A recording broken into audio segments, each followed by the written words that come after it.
कृष्ण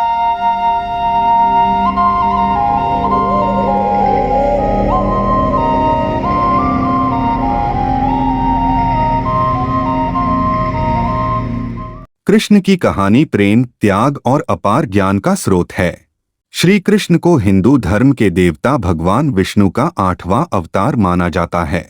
लोग उन्हें श्याम, गोपाल, केशव, द्वारिकाधीश, कन्हैया आदि नामों से जानते हैं। उन्होंने द्वापर युग में श्री कृष्ण के रूप में अवतार लिया था। भगवान कृष्ण का जन्म बहुत ही कठिन और भयानक परिस्थितियों में हुआ था। एक बार मथुरा का राजा कंस, जो देवकी का भाई था, अपनी बहन देवकी को उसकी ससुराल छोड़ने जा रहा था। तभी अचानक आकाशवाणी हुई। भविष्यवाणी में कहा गया था कि तुम्हारी बहन यानी देवकी, जिसे तुम खुशी खुशी उसके ससुराल ले जा रहे हो, के गर्भ से उत्पन्न 8वां पुत्र तुम्हारा वध करेगा। कंस डर गया और फिर उसने अपने दासों से वासुदेव को मारने के लिए कहा। देवकी ने कंस के सामने विनती करते हुए कहा कि मैं स्वयं आकर अपने बच्चे को तुम्हें सौंप देती हूँ। तुम्हारा जीजा निर्दोष है और उसे मारने से क्या लाभ होगा।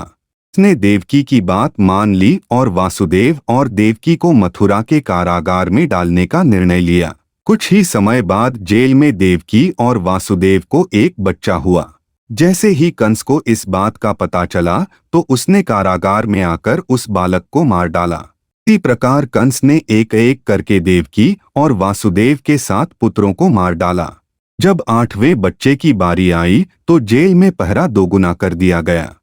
कारागार में अनेक सैनिक तैनात किए गए। यशोदा और नंद ने देवकी और वासुदेव की समस्याओं को देखा और अपने 8वें पुत्र की रक्षा के लिए एक उपाय सोचा। जिस समय देवकी और वासुदेव के 8वें पुत्र का जन्म हुआ, उसी समय यशोदा और नंद के घर एक पुत्री का जन्म हुआ, जो कि एक मायावी चाल थी। 8वें पुत्र के जन्म के बाद जिस कोठरी में देवकी और वासुदेव कैद थे, वहां अचानक रोशनी हो गई।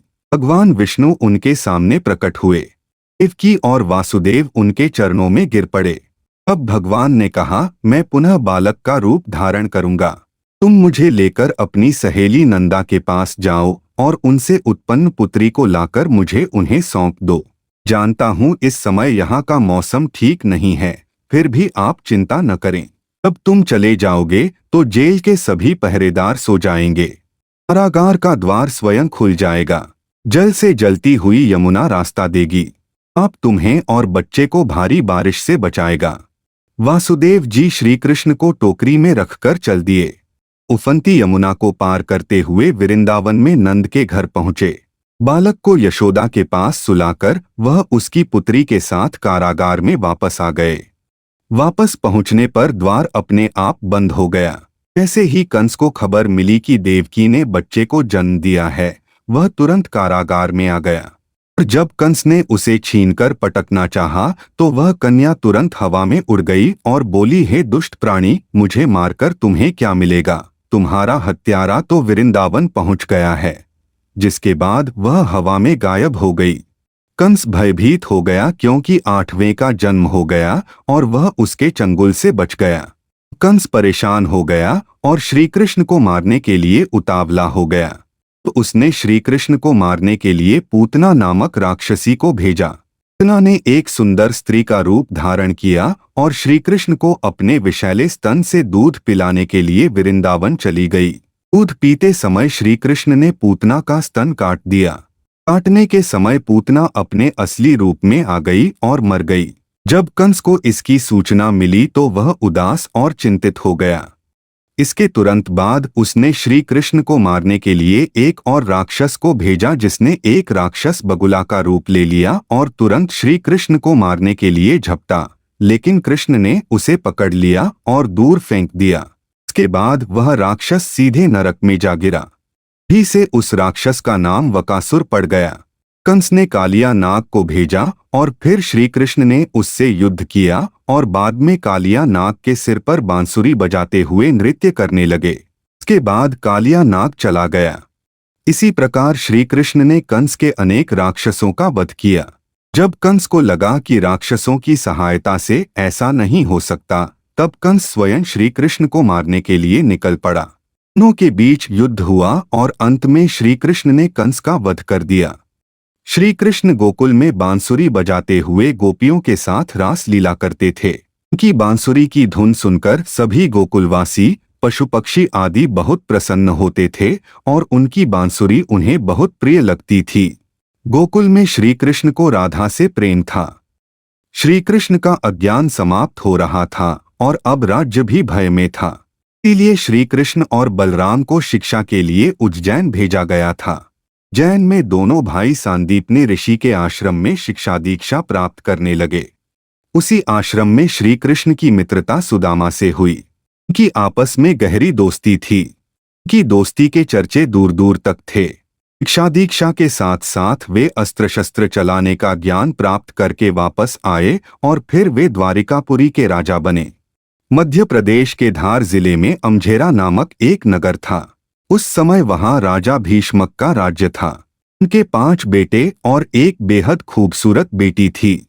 उनकी पुत्री का नाम रुक्मिणी था। उन्होंने स्वयं को श्री कृष्ण को समर्पित कर दिया था।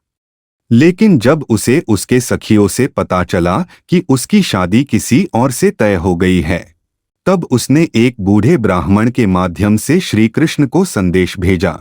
जैसे ही श्री कृष्ण को यह संदेश मिला, वे तुरंत वहां से चले गए। श्री कृष्ण आए और रुक्मिणी का हरण कर द्वारिकापुरी ले आए। श्री कृष्ण का पीछा करते हुए शिशुपाल भी वहां पहुंच गया। उन्होंने ही रुक्मिणी से विवाह किया था। द्वारकापुरी में उन्हें दोनों भाइयों श्री कृष्ण और बलराम की सेना से भीषण युद्ध का सामना करना पड़ा, जिसमें शिशुपाल की सेना नष्ट हो गई।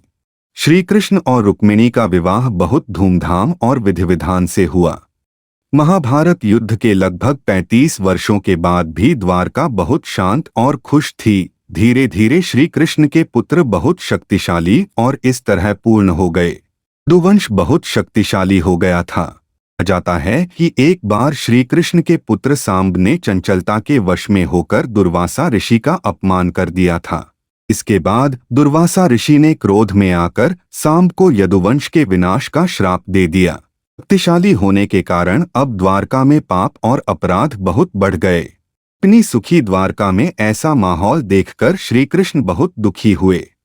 भागवत पुराण के अनुसार ऐसा माना जाता है कि श्री कृष्ण ने अपने वंश का नाश कर लिया था और अपनी प्रजा की ऐसी हालत देखकर वे बहुत दुखी थे। कष्ट के कारण वह वन में रहने लगा। दिन जब वे वन में पीपल के वृक्ष के नीचे योग निद्रा में विश्राम कर रहे थे, तभी जरा नामक शिकारी ने उनके पैरों को हिरण समझकर उन पर विषयुक्त बाणों से आक्रमण कर दिया। जरा द्वारा चलाया गया बाण श्री कृष्ण के पैरों के तलवों में जा लगा। श्री कृष्ण ने जहरीले तीर का बहाना बनाकर अपना शरीर त्याग दिया और बैकुंठ धाम में नारायण के रूप में विराजमान हो गए। शरीर त्यागने के साथ ही श्री कृष्ण द्वारा बसाई गई द्वारका नगरी भी समुद्र में विलीन हो गई।